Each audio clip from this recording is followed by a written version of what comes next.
So now, let's talk about Google Docs. Hanapin lang natin yung Google Docs dito. Dito pwede naman tayong maghanap ng iba't ibang Google Apps. Hindi na natin kailangan pang mag-download. Yan, nahanap natin yung Google Docs. Tapos meron dito sa Google Docs, may iba't iba tayong template. May resume, may letters, may personal, work, sales, marami pang iba. So, balik tayo doon. Meron naman tayo dito mga recent documents. Ito yung mga owned by me.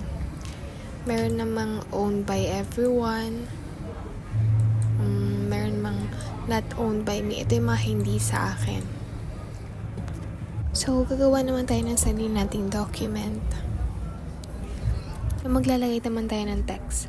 Ako si JB Antayag, nakatira sa Taguig at nag-aaral sa Pateros Technological College. And dito naman, pwede natin iba't ibahin yung mga sizes. Depende sa gusto natin.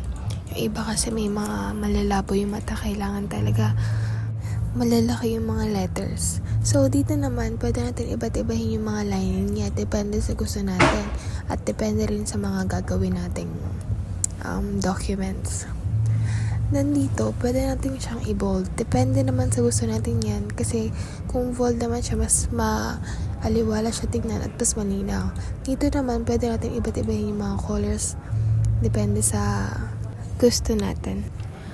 And pwede na natin siyang i-download or i-save. Meron ditong Microsoft Word, PDF document, etc. So, ang pinili ko yung PDF document. Yan, downloading na siya. So, titignan na natin. So, ayan na yung nagawa natin.